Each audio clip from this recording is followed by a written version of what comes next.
So we are welcoming you, James Gaither, Reverend James. We are yours. Thank you. All right. Well, let's start this time together, or continue this time together, I should say, by going more deeply into experience of meditation. I invite you to find a comfortable yet alert position. Take a few moments to feel the flow and the rhythm of your breathing and let it take on its natural, relaxed, peaceful rhythm. As you feel your breathing, recognize that you are sharing in the life of the planet. We share this atmosphere, the air we breathe, with all sentient creatures on this planet. We share our spaceship, the Earth. We share the light and warmth of the sun and the beauty of the heavens. All this we share with each other. All this, in all this we are one, and all this is in our consciousness now.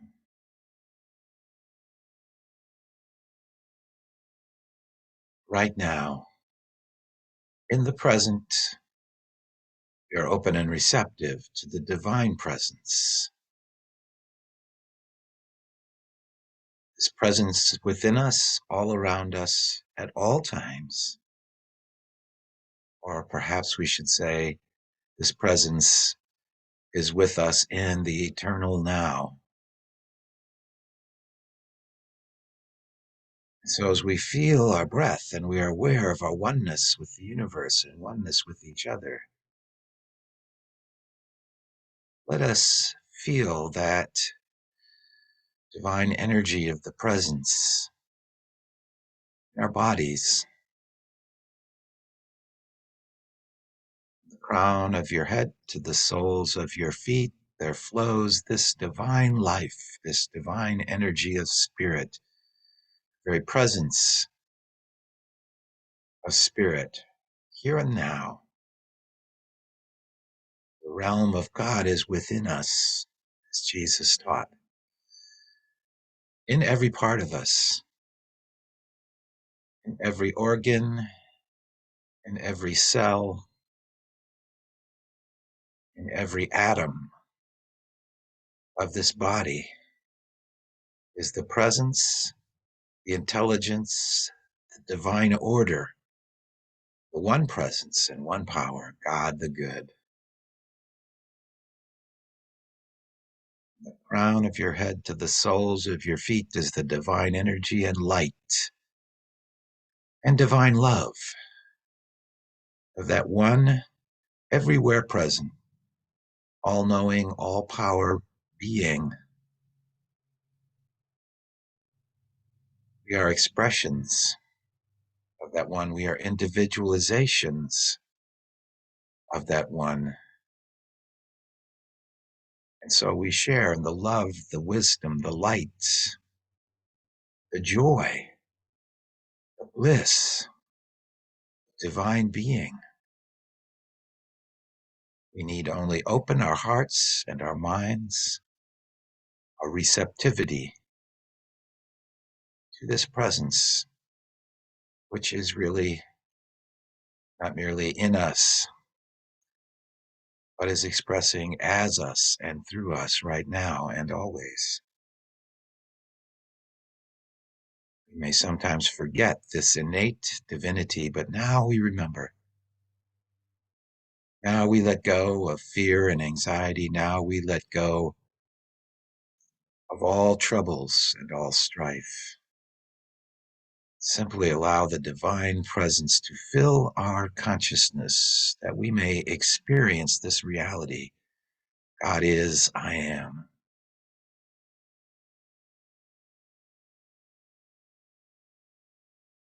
This infinite reality is the source of all our supply, of all our good.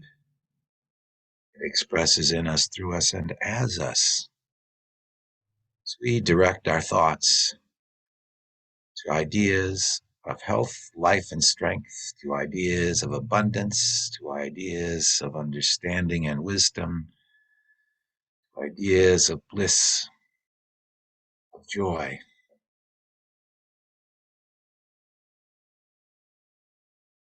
More and more, divine presence fills our consciousness and expresses through us.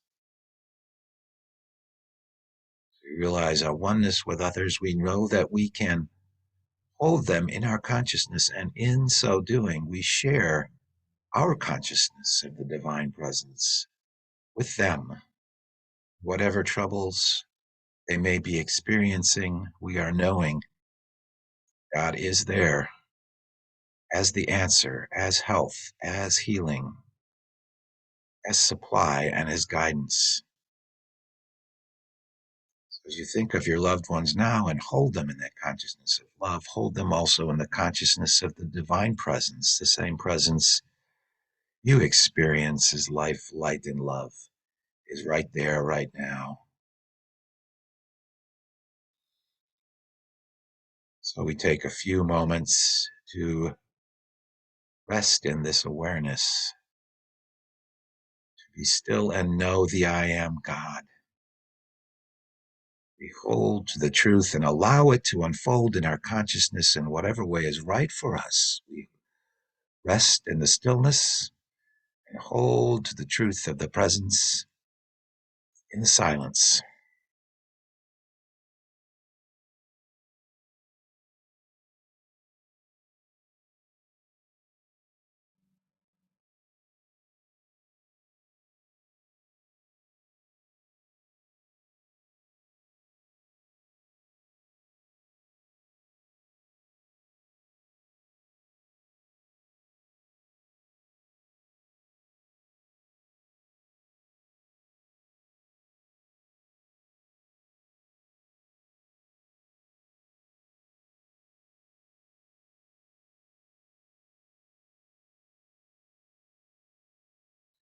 Gratefully, we remain in this realization of truth. So we bring our attention back to this service, back to each other. We continue to hold each other in this consciousness of oneness and divinity. We are filled with joyful gratitude in this knowing, in this experience. Amen, and so it is. Amen.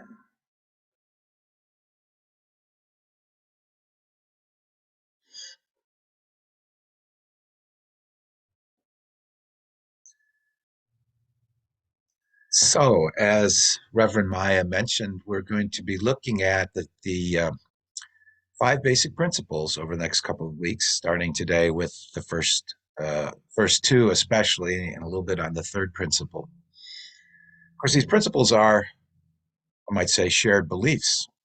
And of course, everyone has beliefs. But how do we know that our beliefs are true? I personally prefer, whenever possible, to hold to true beliefs. After all, false beliefs disconnect us from reality. Now, I would be the first to admit that a little disconnection from reality can no doubt be pleasant at times, but complete disconnect is literally insanity. When we understand the basis of our beliefs, we have greater assurance that our beliefs are true and that we are not crazy. Unity's five basic principles are the short list of what Unity people believe. We have many beliefs, and some of them are very individualized, and some of them are shared. But the statement of the five principles doesn't really say anything about the basis of those beliefs. So today, let's consider possible foundations underlying the five basic principles. Excuse me. Not just what we believe, but why we believe. If, for no other reason, let's consider these things just to make sure we're not crazy. So again, today I'm going to focus on the first two principles and introduce the third. If you look online at the various Unity websites, you will see on most of them that most of them include a statement of the five principles. And if you do that research, you will discover that the wording of the statements of the principles varies somewhat from place to place. So today I'm just going to focus on the version of the five principles as it's presented on the Unity Canada website. So according to Unity Canada, the statement of the first principle is this: God is the only true presence and power in the universe. God is the only true presence and power in the universe. So the first basic principle of unity clearly affirms divine omnipresence and omnipotence. Why do we believe this? Why do we believe this? What are the reasons or evidence for this claim? Now, there are basically three sources of belief in three sources of belief in the principles, including this first principle. Those three basic sources are tradition, reason, and experience. I suspect that one of the main reasons that most Unity people believe in the first principle is tradition. We've been brought up to believe in this culture, in our culture, in the reality of God. The tradition of faith is embedded in our culture. For thousands of years, the idea of God has been God as an all-powerful, everywhere present, all-knowing, and all-good supreme being. In other words, those attributes are part of what the word God has meant to most people on earth. Hinduism, Judaism, Christianity, Islam, Sikhism, all of these religions throughout the world hold this belief that God is omnipresent and omnipotent. And also, we should mention, all-knowing, omniscient. So that is a worldwide tradition. We're surrounded by it. We're enfolded in it. And I think that's one of the main reasons that we believe. We believe in this idea of God. And now, the second cause of belief that God is the only real presence and power is reason. So again, for more than 2,000 years, theologians, philosophers have produced arguments for the existence of God, the omnipresent, omnipotent, supreme being. While most believers probably are not aware of these rational arguments, every preacher with a decent seminary education at least knows about them.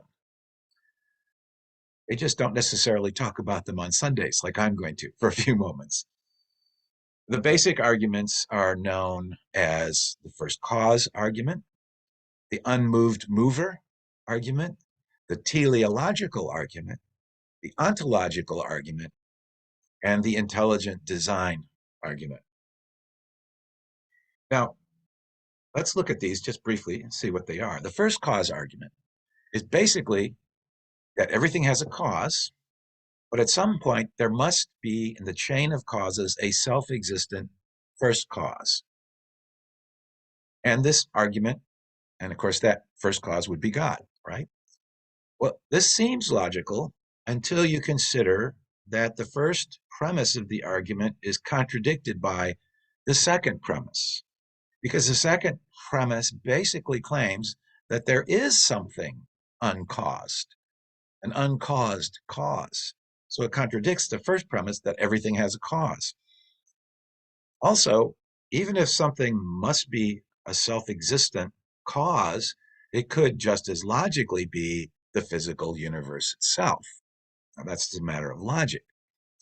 So even though the argument is not perfect, we would say, many people assume that this first argument, the first cause argument, provides ample reason to believe. Even Charles Fillmore cited the first cause argument on occasion. Now, the second argument, the unmoved mover argument, is basically the same as the first cause argument. It says everything is moved by something. There must be a self-existent unmoved mover in the chain of motion. So again, there's a little bit of a contradiction between the first premise and the second. The teleological argument is that everything serves the purpose of something else. This argument goes back to Aristotle and his view that the universe, everything in the universe happens for some purpose, and that every thing serves the purposes of something higher, as it were. And so this is an argument from the lower to the higher. Uh, and and of course, it still relies on this notion that at some point there must be an end to the chain of purposes. And of course, that somewhere is God. So these are arguments, these are traditional arguments that have been repeated over and over again in various different ways all through the ages until, relatively recently, when people started figuring out, well, wait a minute, there's a little bit of a problem with these arguments as stated. So let's go on to the next one, the ontological argument. That means argument from being, but it goes back to Saint Anselm in the 4th century, and it's a popular argument to revisit. So periodically, philosophers will come back and say, well, that's a pretty good argument, but it needs to be refined somewhat, and then they go on to the revision. But I won't get into all that, other than just to sort of state fairly simply what our Anselm's argument basically was, the ontological argument. In this argument, God is, first of all, defined as the greatest conceivable being. That is, the supreme being, the greatest conceivable being, the greatest thing we can imagine is God. The greatest thing we can conceive of is God.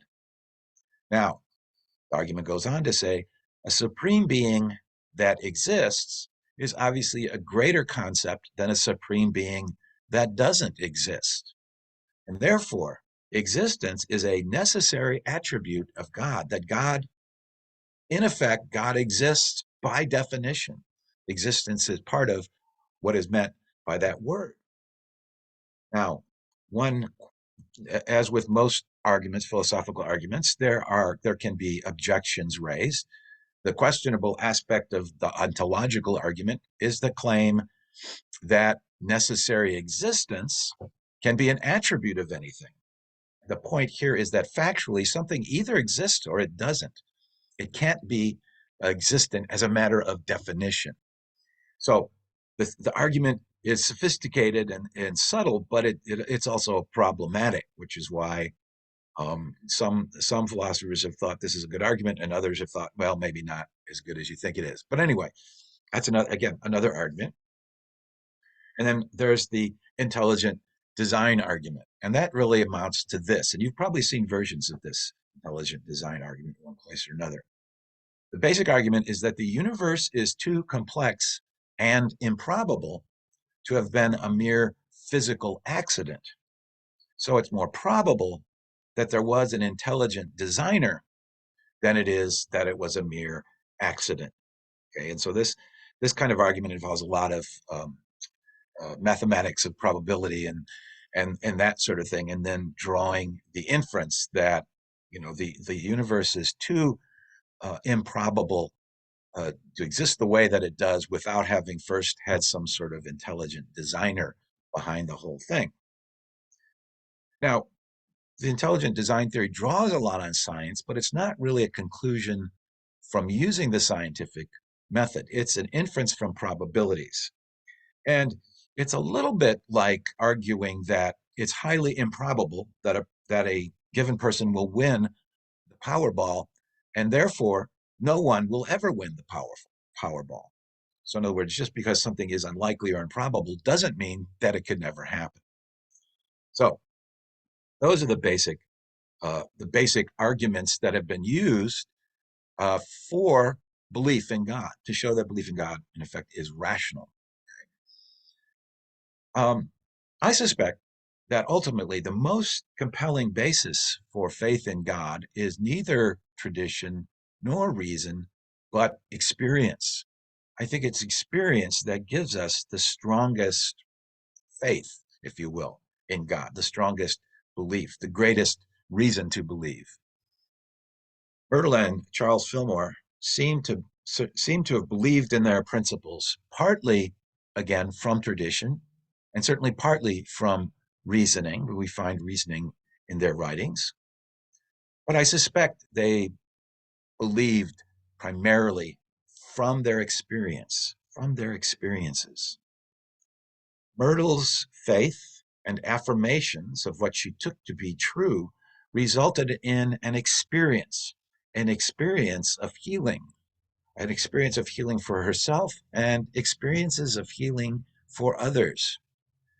Regardless of what kinds of reasons or traditions may have influenced her, I suspect that what she did as a consequence in her life, in her belief, was a result of these healing experiences. Charles Fillmore made a determined meditative effort to communicate with spirit, thinking that if spirit is real and if I am spirit, then somehow we can communicate. And so it was this effort to communicate with spirit for Charles that resulted first in the experiences of precognitive and guidance dreams. And he took those dreams then to be his communication with spirit, because in these dreams he got information and knowledge that he could not work out himself at the level of his rational mind.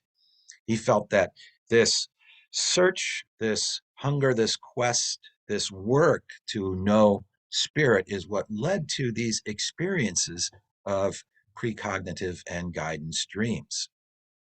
And he recognized in the precognitive dreams and the guidance that he received in dreams that this was a method that was affirmed in the scriptures, that prophets are ones who experience God or experience messages from God through dreams.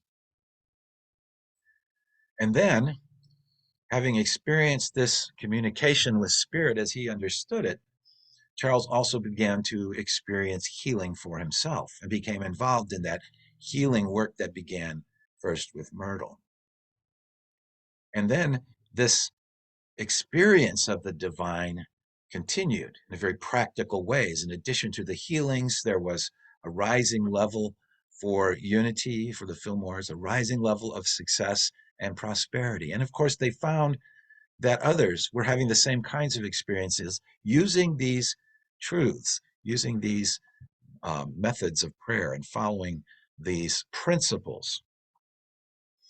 Now, all of this, of course, is all well and good for the Fillmores and for others. What and why others believe, though, is not as important for us as what and why we believe. Only our beliefs can make a difference for us. So, how about you and me? Do we believe in the first principle? If so, what is the basis of our belief? Well, obviously, I can only speak for myself. Even so, perhaps you have a similar basis or similar bases for accepting the first principle. So I'll just briefly share my own basis for accepting the first principle. And it is those, as I mentioned, those three basic foundations of not only religious beliefs, but many kinds of beliefs. First of all is tradition. Well, of course, I've been raised in this culture, this tradition that has faith in God, that holds God as good and omnipresent, and so on and so forth. This is part of the sort of surrounding mental, religious, spiritual atmosphere, if you will, that I grew up in. So, of course, I'm sure that had a tremendous influence on me, at least on my search to know God.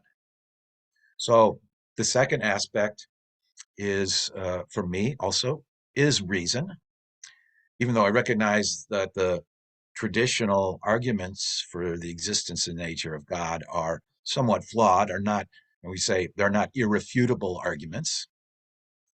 Um, on the other hand, these arguments do show that it's not irrational to believe in God. There are good reasons for believing, even if they're not perfectly logical reasons. The counter arguments, the arguments against the existence of God that are sometimes put forward, are also not irrefutable. So they show that it is not irrational to disbelieve in God. So when it comes to reason, one might either reason that God is, or one might reason that God is not. Neither belief is completely rational or perfectly rational, perfectly logical. And that's the way it is with a lot of our reasonings. We have some reasons for believing things, some reasons for doing things, and the reasons may not be perfect or irrefutable, but they move us forward. They give us some hope of success or benefit.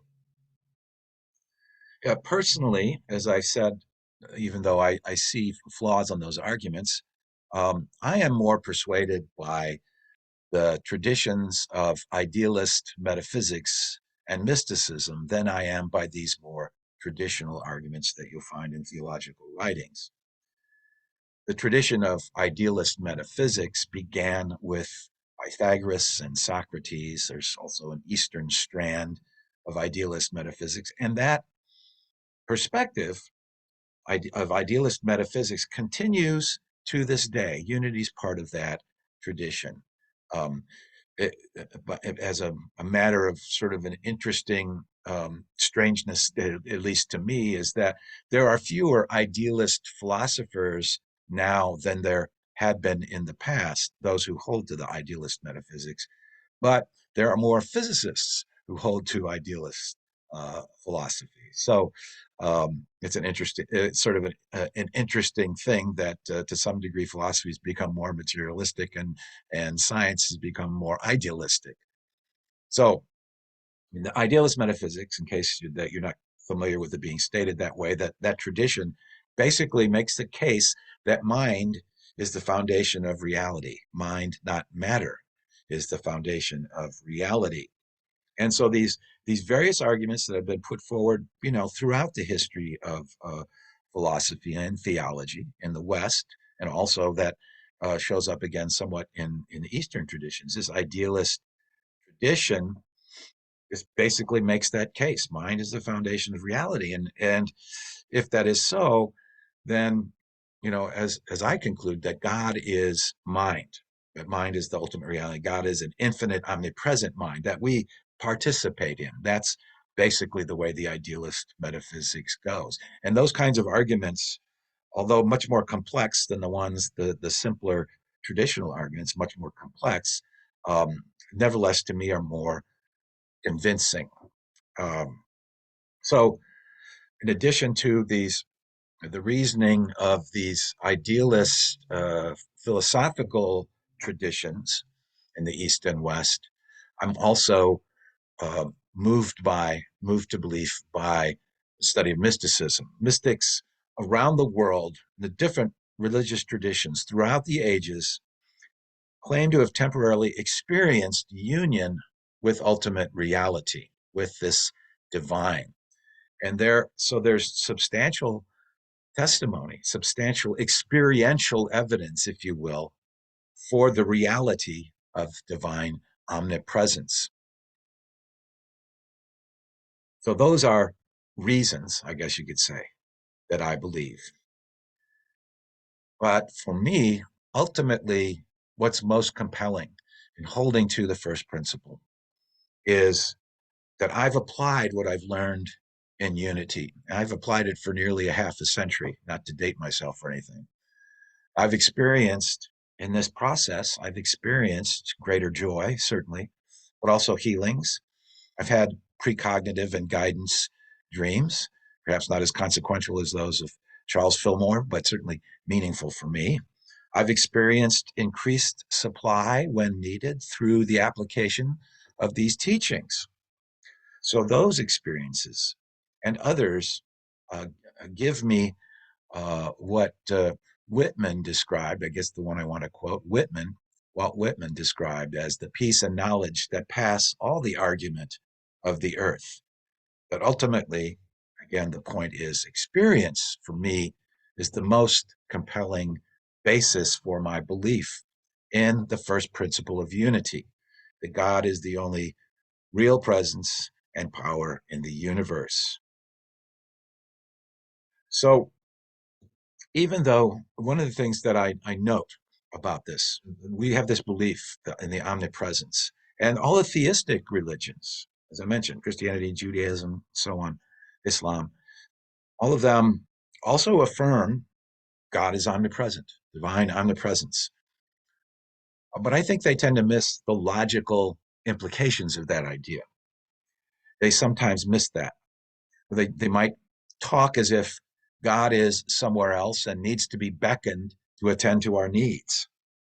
They talk as if, we pray as if God is absent from human souls and bodies, absent from nature in general. But if God is omnipresent, then God is in nature, in souls, in bodies.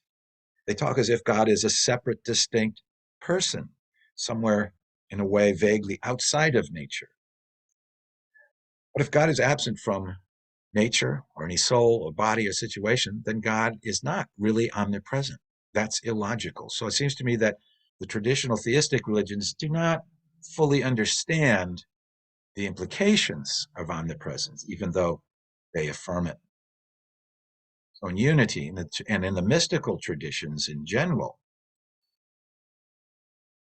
people hold to the logic of divine omnipresence, that God is present, the divine is present in our souls, in our bodies, and that presence can heal and help us and guide us in the here and now.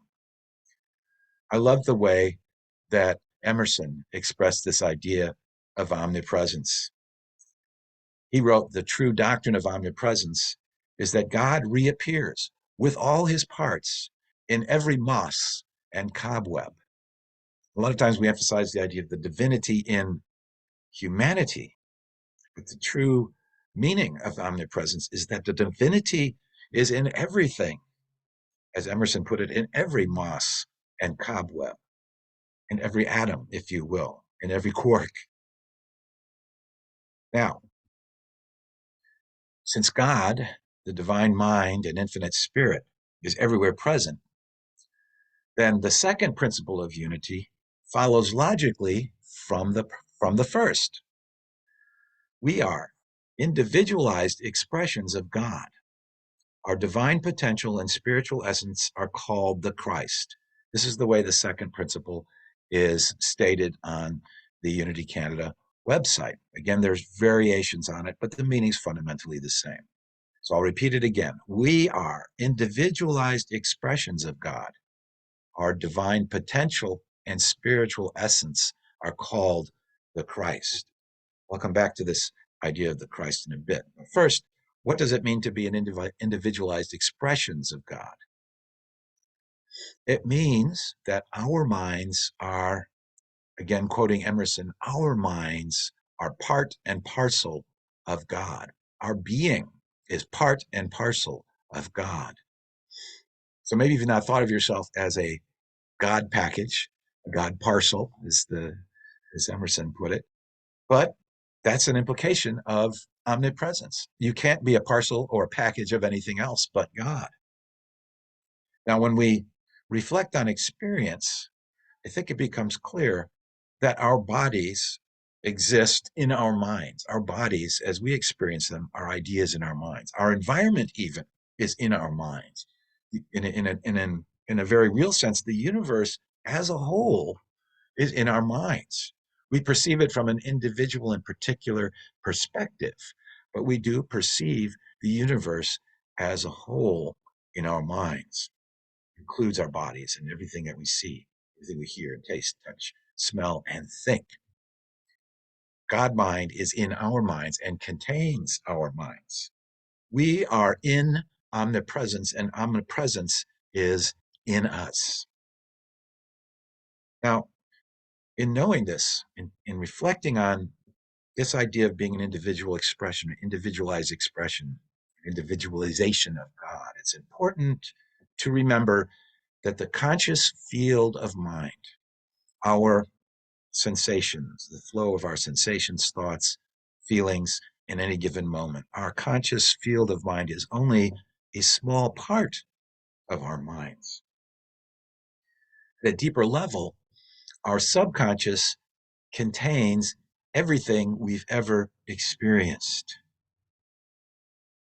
Hold on that for just a moment. Your subconscious contains everything you've ever experienced it. And so recalling the past experiences is possible, consciously recalling them, but most of the time that's not what we're doing. We're engaging in the present moment, in the creative process, if you will. Nevertheless, there's this deeper level. This deeper level of our minds has a wisdom of its own.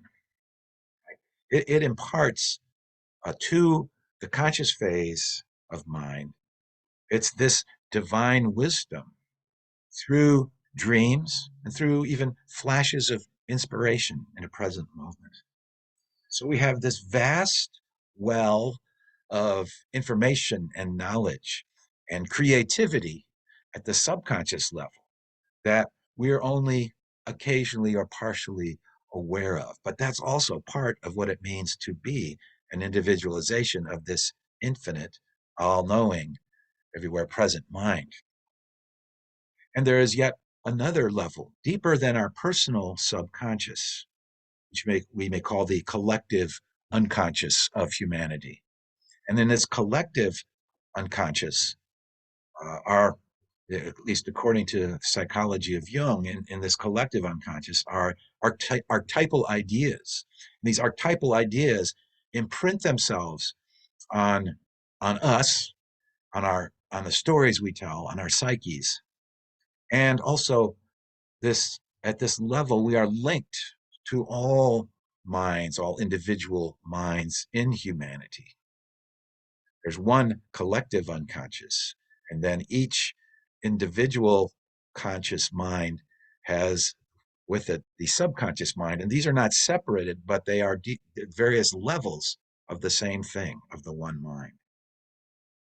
And I will go farther than Jung to say that the deepest level is the infinite cosmic mind, universal mind, what we call God mind. But all of this is God mind. But at this deepest level, there's this limitlessness, which flows into us through the other levels, through the collective unconscious, through the subconscious, into this narrower conscious mind through which we operate in the world.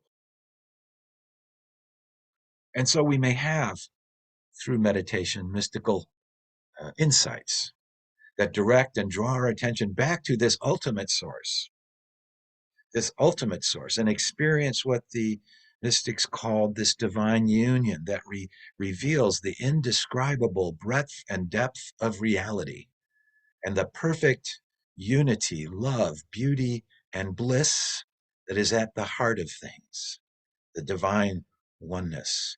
This infinite mind is the source and the fount which flows into us, into a greater consciousness of unity, a greater consciousness of love and beauty and bliss, and life and truth.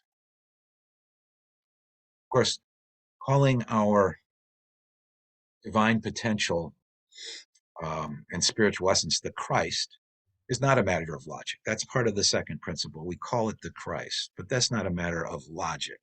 It's probably mainly a matter of culture. Unity emerged in the context of a culture dominated by Christianity. The Fillmores thought of themselves as followers of Jesus and as Christians, so naturally they referred to this divinity within us as the Christ. They believed that the life and teachings of Jesus exemplified the Christ nature in everyone. And of course, Jesus himself said that the realm of God is within us, the kingdom of God is within us, the realm of God is within us, which is another way of saying that we are individualizations of God. Now, Charles Fillmore explicitly recognized that this divine idea of the Christ is found in different cultures by different names, even though he and Myrtle primarily focused on the idea and called it the Christ. So we can refer to the divinity within us um, without using, I should say, terminology confined to a particular religious tradition. This is a point that Carl Jung made. He theorized that there is a psychological process that he called individuation, which is an interesting word. That's very similar to obviously individualization. Right? But during individuation, he he theorized and provided evidence for, Jung did, that the conscious mind becomes unified with the unconscious material, what we call the subconscious, and that this process of unification is a process of self-realization and self-actualization. We become more of what we truly are. We become whole as we assimilate and become aware of the content of our subconscious. Jung wrote that nearly all religious systems on our planet contain images that symbolize the process of individuation, at least some stages of it. In Christian countries, the self is projected onto the second Adam, Christ. In the East, the relevant figures are those of Krishna and Buddha.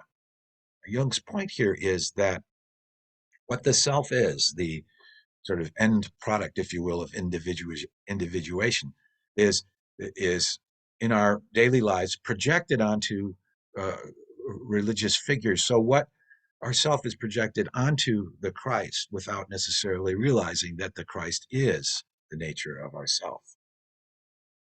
Psychologically, the Easter season is a projection of the process of self-actualization onto the story of Jesus. Becoming aware of that meeting helps us unify our conscious mind with the deeper phases of mind as we come to understand the stories. Now, the second principle, you may have noticed, is fundamentally a metaphysical and psychological concept, no matter what we name it, whether we call it Christ, Buddha, Krishna, or some other name. And this brings us to the third principle. The third principle I just want to touch on before, as a segue into next week's talk. The third principle, again stated on the Unity Canada website, is that we create our reality through the thoughts we hold in consciousness. We create our reality through the thoughts we hold in consciousness.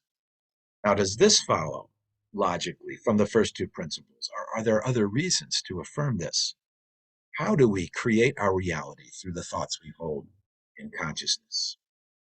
Again, we are individualizations of divine mind. There's nothing else for us to be. Divine mind is the omnipresence, the creator, perceiver, power in all. We are each a part of the creative process. We are each perceivers of the divine ideas that we call the universe.